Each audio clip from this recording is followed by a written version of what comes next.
The key components of Michael Collins's IRA military strategy were flying columns. Small, highly mobile groups of trained guerrilla fighters who swept from the hills to ambush army convoys and attack police stations. With their intimate knowledge of the countryside, the flying columns could outwit the British Army, despite its vastly superior numbers.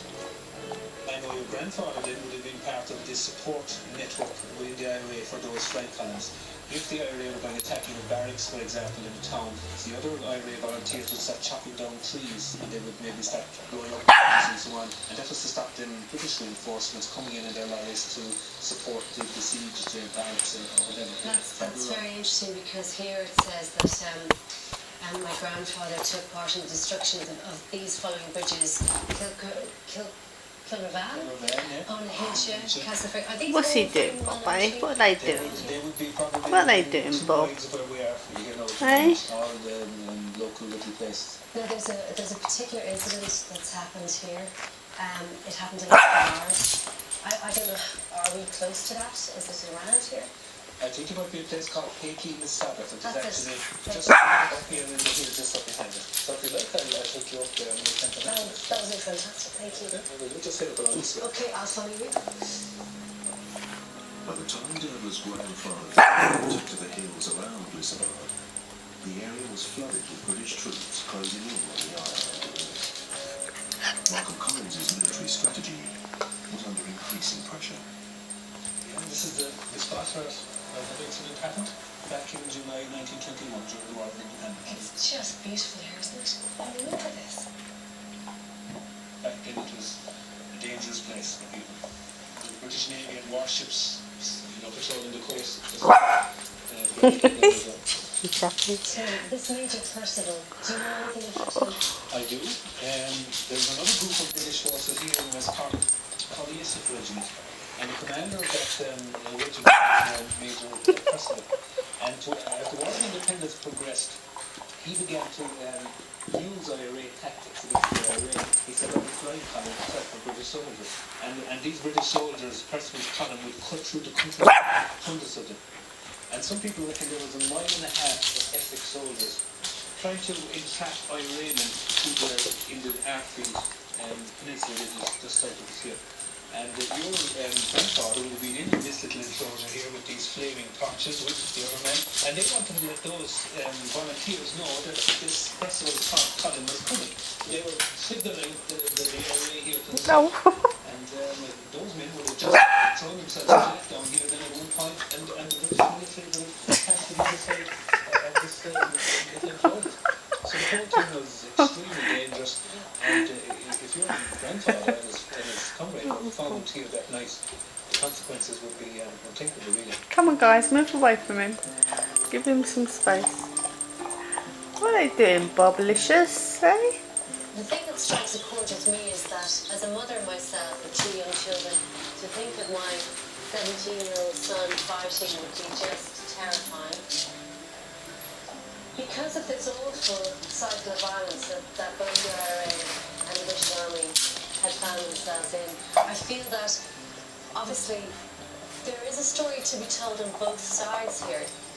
But personally, being able to stand outside of it all, I find it's just a great sadness, I feel. Because of course we're dealing with a life and death situation, and I understand the passion involved, but I would always fight for peace. Right, stop that barking. I mean, I don't know what to say. I don't know what to say.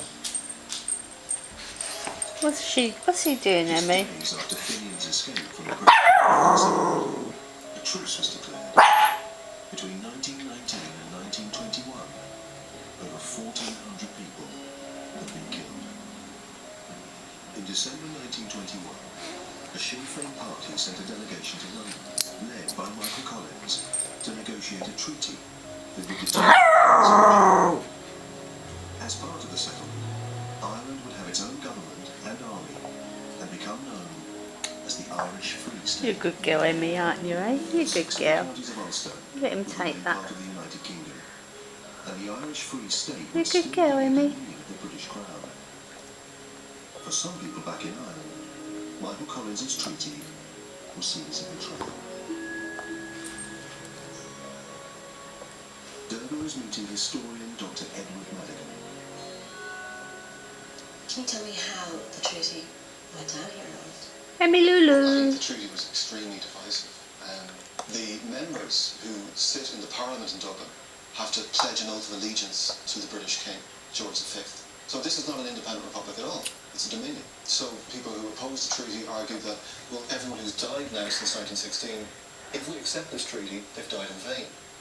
The people who supported the treaty, Collins and others, their argument was, all right, well, this treaty is not What are you ideal, doing, it's not Bob? perfect, Bobby. but it's the best we're Bob going to get under the Lulu. circumstances. It's a famous quotation, but Collins' point of view was that the treaty didn't give Ireland freedom, but it gave Ireland the freedom to achieve Are you freedom. chilling, mate, with your ball in your Split the mouth, Sinn Féin eh? party, Are you it divided chilling? the IRA, and it led to a civil He's a war good boy. that really tore the country apart. Bobby. Bob. The Irish Civil War began in April 1922, when anti-treaty forces occupied the Four Courts building in Dublin, refusing to accept Collins's deal with Britain. The new Free State Army, led by Michael Collins, bombarded the building, starting a year of bitter fighting.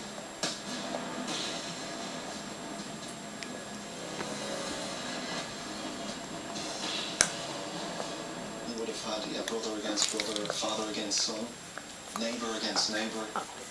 Very often for men who were in the IRA, it was comrade against comrade. It's one of the most tragic episodes in Irish history. Irish people have been struggling for independence for centuries. Yet the first thing they did with independence when they got it was go to war against each other. I have a personal account of what my grandfather was going through at this time. Emmy. Emmy He Lulu. says that Pretty on girls. the passing of the treaty, I You're a took good an active girl, conscience aren't you, to join as eh? many of the companies You're possible a good to take the girl. pro-treaty side. Those of us who did take the pro-treaty side were repeatedly threatened by the battalion staff. We were all practically on the run until I left the district in April 1922. So he's specifically talking about his experience here in West Cork. Among the officer corps of the IRAs, officers in the IRA, there would have been very strong anti-treaty feeling. So anyone in their midst who gave voice to pro-treaty feelings, then they would have been targeted for intimidation and threats and that sort of thing. And his association with Collins is very key here, because during the War of Independence, being Collins' nephew and being an IRA